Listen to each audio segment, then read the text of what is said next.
Pessoal, esse vídeo ele vai ser bem legal por dois motivos. O primeiro, a gente vai passar para vocês a situação atual que ficou o Jon Jones, como que ele se enquadra nos próximos meses dentro do UFC, dentro da polícia dos Estados Unidos, o que ele vai pagar de pena, como vai ser tudo isso.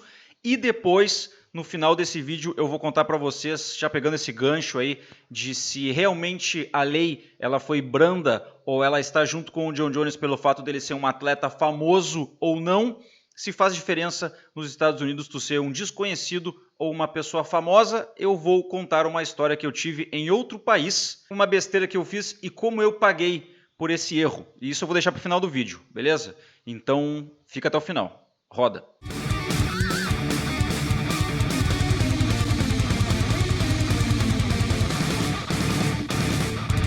Olá, eu sou o Caio e você está na CFX Esportes, o seu canal de lutas. Bem-vindos para mais um vídeo. E vamos falar então sobre o Jon Jones, como que ficou diante da lei, os problemas que ele trouxe aí na sua última apreensão de ter dirigido bêbado, com arma de fogo, possivelmente ter dado disparos ao relento dentro de um estacionamento no meio a essa pandemia onde ele deveria estar em casa. Deixa o like nesse vídeo por dois motivos, a notícia e também fica até o final que eu vou contar para vocês aí, como eu disse, uma história particular que vocês vão achar no mínimo interessante, beleza? E se não for inscrito, clica em inscrever-se.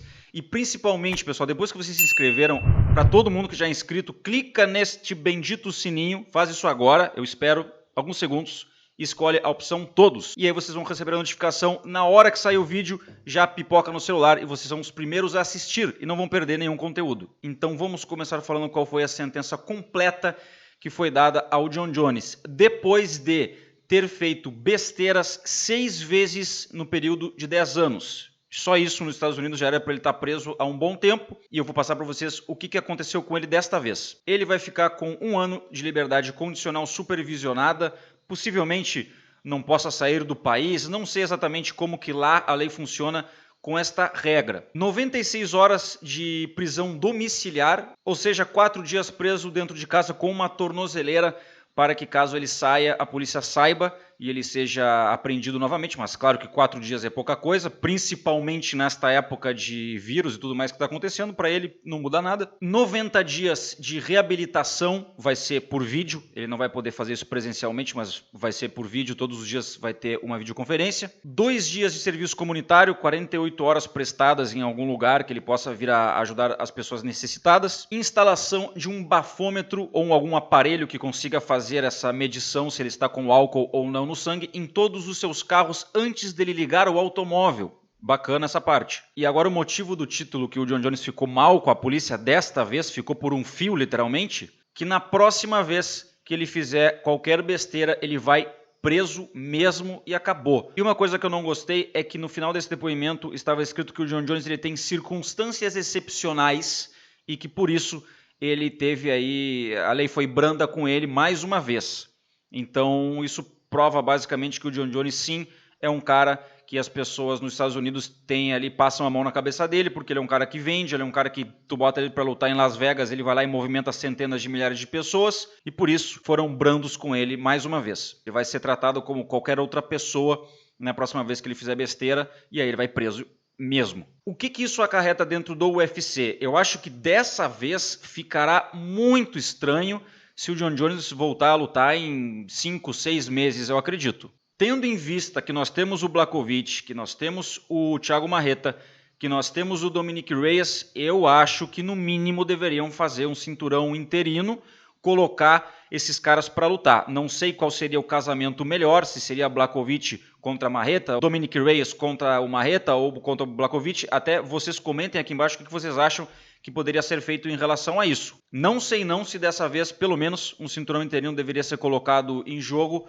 para presentear aí algum desses lutadores que estão famintos e esperando por essa disputa de título, que por culpa do Jon Jones estragou tudo. Na contrapartida, se colocarem mesmo o Jon Jones para lutar, mesmo ele estando nessa condicional de 1 ano e tudo mais, aí o cenário já muda, porque acredito que por primeira vez na vida nós veríamos um Jon Jones 100% limpo, treinando, não saindo, não fazendo besteira, não se embebedando, se acabando. E aí, meu amigo, pode ser que a gente ia ver o preso na condicional mais bem preparado do universo. E eu realmente nem tô brincando, é meio engraçado, mas no final das contas não é. Imagina se o John Jones sempre fez besteira a vida inteira e ganhou dos caras. Aí do nada ele tá na condicional, a polícia tá no pé dele, o cara só precisa treinar, não pode botar uma gota de álcool, fazer nada. O cara vai assassinar alguém no octógono. Essas duas possibilidades. Qual vocês preferem? De ver o John Jones repaginado, lutando de novo, defendendo seu cinturão? Ou dar uma chance aí para abrir para os lutadores que estão agora no ranking top 3, fazerem ali uma luta entre eles e disputarem um cinturão interino pelo menos. Digo pelo menos caso o John Jones não abdique ou não tirem o cinturão dele, que isso eu acho muito difícil de acontecer. Comentem aqui embaixo o que vocês acham sobre isso. Agora, o que eu falei que eu ia dizer no final do vídeo é o seguinte: a minha história sobre o lance de leis e acontecimentos. Basicamente, resumindo para vocês, eu tinha 7 anos, eu fui morar na Espanha e voltei com 17 anos. Eu fiquei quase 10 anos, 9 anos e meio em média, morando na Espanha, depois eu voltei. Eu estudava num dos colégios mais rígidos que tinha da Espanha, que se chamava o São Inácio.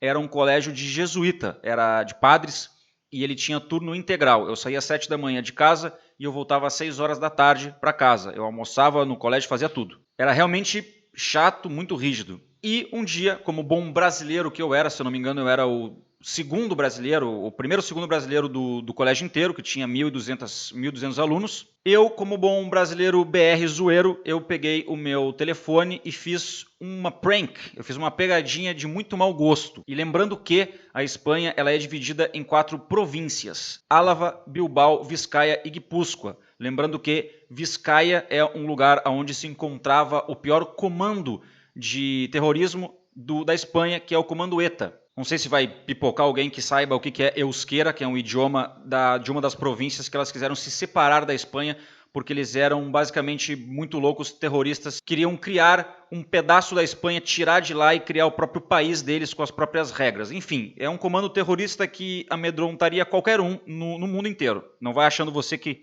o Rio de Janeiro ali tem a milícia, que não é só no Rio de Janeiro que tem os boca braba. Bom, sendo assim, eu morava num lugar de risco, entre aspas, por causa disso. E eu simplesmente inventei de pegar o meu telefone, uma camiseta, um telefone que era pré-pago, se eu não me engano, não tinha colocado meus dados nem nada. Eu já era o BR zoeiro, mas já era meio louco. Devia ter mais ou menos 13 anos, se eu não me engano, nessa época. E eu peguei, botei a camiseta no telefone e era época de provas. E eu não sabia nada, eu não estudava nada, e era época de provas, e a gente estava no intervalo, mais ou menos 1 da tarde, a gente ficava da 1 da tarde às 3. Aí almoçava, jogava futebol, fazia o que queria. E nesse intervalo eu peguei o telefone, botei a camiseta em cima do telefone para moldar a minha voz, para não aparecer a minha voz, e eu liguei para a polícia dizendo que eu era do Comando ETA, e que se eles não viessem esvaziar, evacuar o colégio em meia hora, vou estourar essa porra toda. Mais ou menos foi isso que eu disse, resumindo, né? Vou tentar resumir a história. E eu achei uma zoeira, tal, beleza, foi engraçado. 1 ou 2 amigos meus estavam do lado e eles viram o que eu fiz.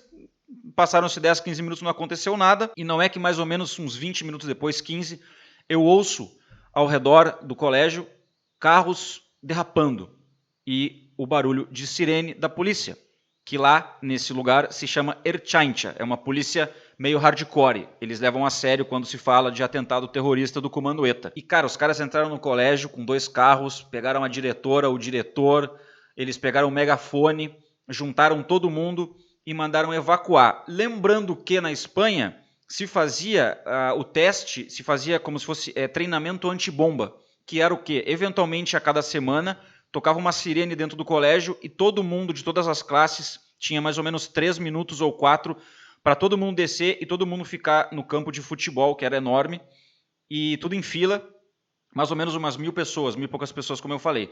E tudo isso a gente fazia em 3 minutos, ou seja, era muito levado a sério esse lance de plantar bomba e fazer atentado terrorista aonde eu estudava.